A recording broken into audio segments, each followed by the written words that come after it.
feel really excited because we've got our calendar, which to me is such progress from where I feel like I've been stuck for a long time. So I'm really excited to get the calendar. So basically what I'm doing is a frozen transfer. The reason is because my issue was with my tubes. Everything else was actually really good. So since it's just my tubes, they're thinking that I may overstimulate, which is a really big concern. If you haven't looked it up, I'll put some links below on what it is, but hyperstimulation is like probably the worst thing that can happen with IVF. So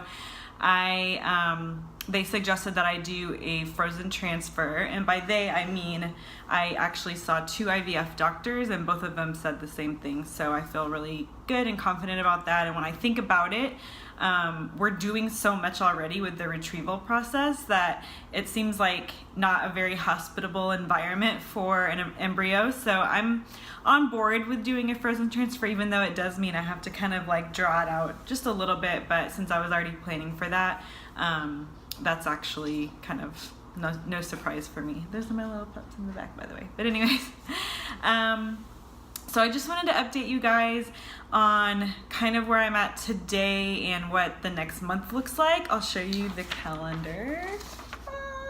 It seems like a lot and it is pretty overwhelming, but honestly at this point after so long, I'm just like, yes, let's do it. So I'm currently on birth control and it sounds so counterintuitive. I know I'm like, you're trying to get pregnant and you're on birth control. That doesn't really make sense, but I guess from their perspective, it basically what birth control does is like quiet everything down before the kind of like disarray that's about to occur. So today is a Wednesday.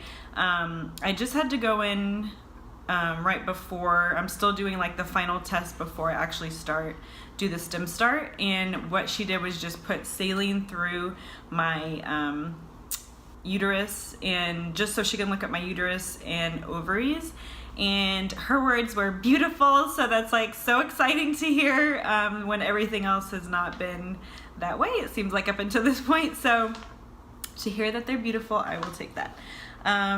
So that's really promising, and that's pretty much, I'm taking an antibiotic for that procedure I just had done until Saturday, and then I'm supposed to start my cycle next week, and I'll do a couple more blood tests, and then I do my actual stim start. It looks like Follistim, Orgonal, and Menopur are the shots that I'll be taking. Not gonna lie, when we went in for the final consultation and she was like going over all the different shots, it's a little intimidating.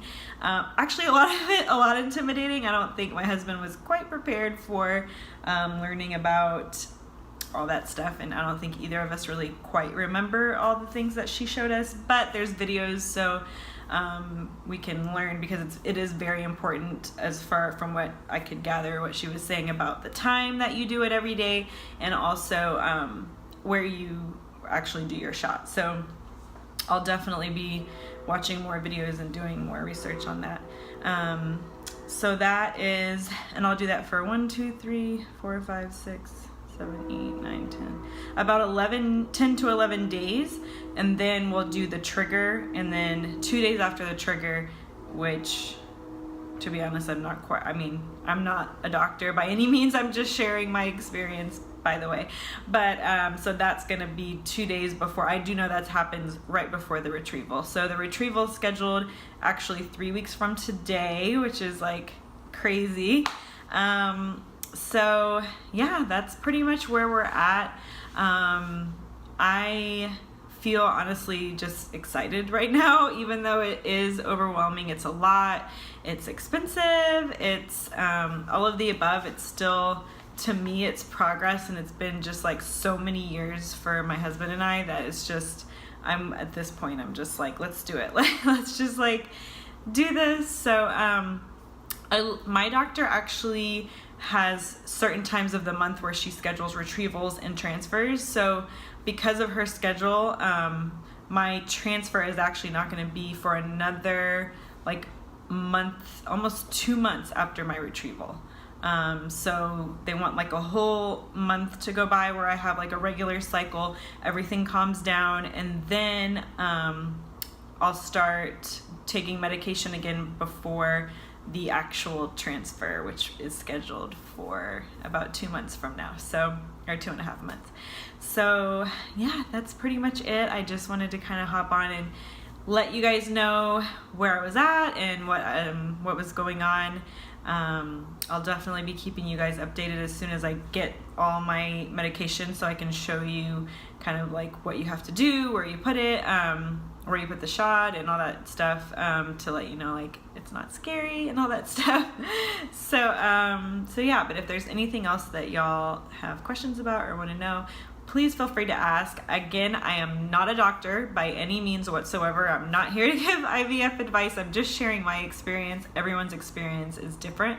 And I just know that when I first found out that this was my only option, I just felt so defeated and so alone. And it was just so refreshing to actually like see other girls who are going through it, who are just as, maybe felt at one point kind of defeated, but then we're actually going through the process, and it made it seem a little bit less scary. So if I can do that for you, then that just means everything to me. So again, feel free to let me know if you have any questions, and if not, I will see y'all in the next video. Bye.